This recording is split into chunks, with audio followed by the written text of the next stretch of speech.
I want to talk about a specific kind of tired today.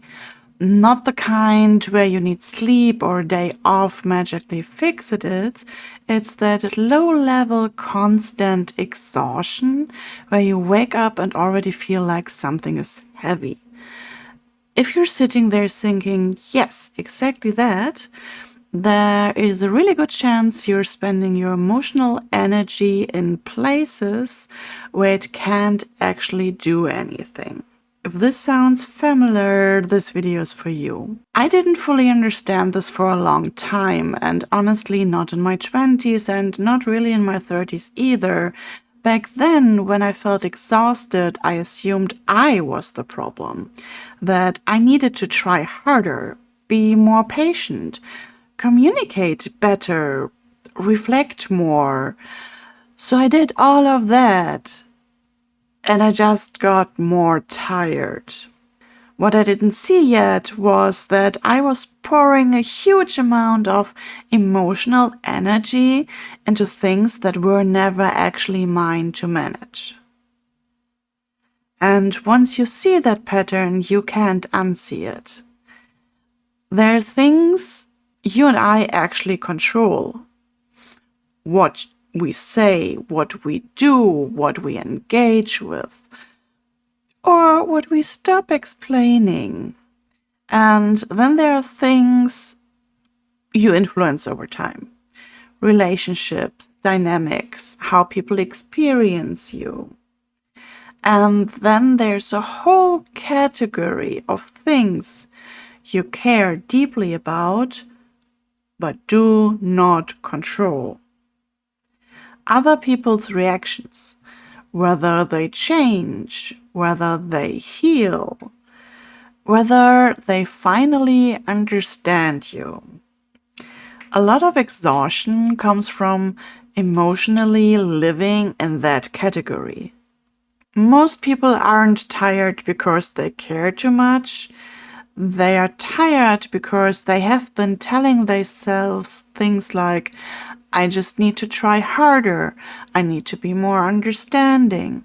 I shouldn't make such a big deal out of this.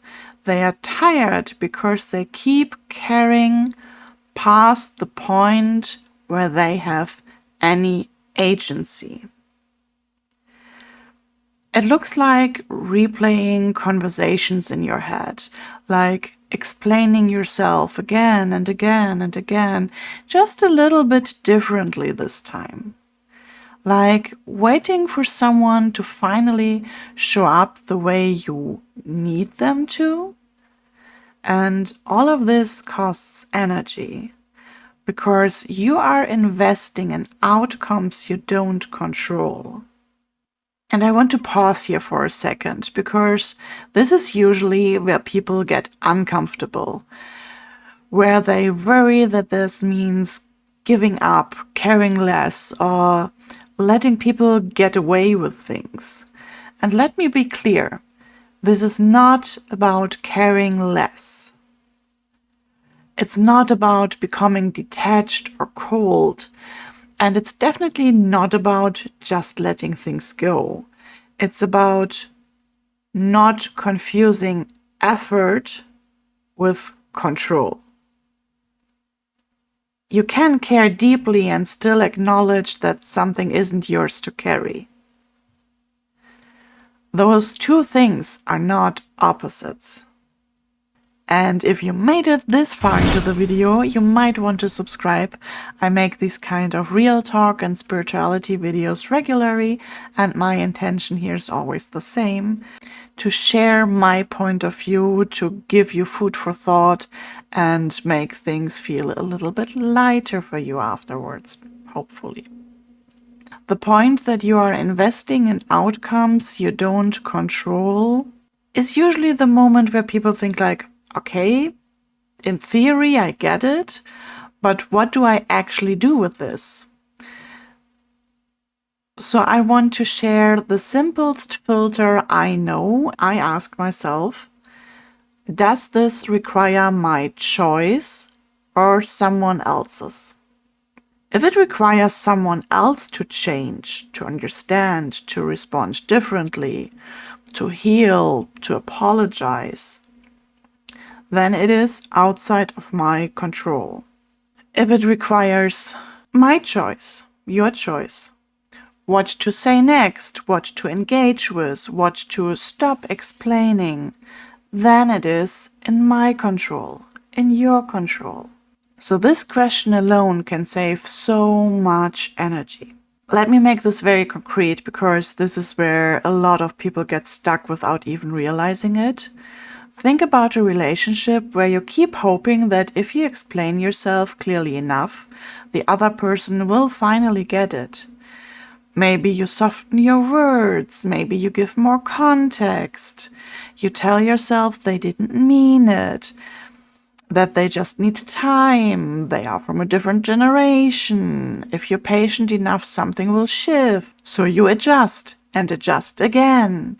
And slowly, over time, you get more and more tired. Because you're trying to control someone else's readiness. That part was never yours. Another one I see all the time is feeling responsible for other people's emotions, anticipating reactions, managing tone, running conversations in your head before they even happen. You're not just having the conversation, you're handling the emotional aftermath in advance. But that's not emotional intelligence, it's emotional overreach. And believe me, I have done and I am still doing this plenty myself. And this one is one of the things I am working actively on. So please don't take this as an attack or anything. It's an ongoing process. And realizing that this is, for example, the emotional overreach, can hurt. It means seeing how much energy you spent trying to make something work that wasn't actually in your control.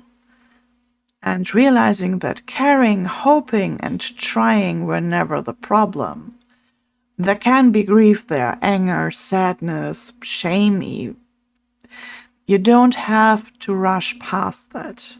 You don't have to immediately turn things into a lesson. But the beautiful thing is, when you slowly start bringing your energy back to where it actually belongs, things start shifting. You don't become indifferent, you become clearer. Boundaries stop feeling like something you have to force. Decisions get easier, and the exhaustion slowly eases. Because you stopped fighting things you never controlled in the first place. And if there's one sentence I want you to take with you, it is this. If it needs someone else to change, it was never in your control.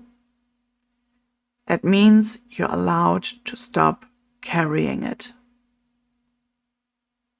So if you feel tired today, maybe don't ask what you need to fix, but ask what you have been holding that was never actually yours. And if you nodded along with me, I just want you to know you are doing better than you think, and it might already be enough for now.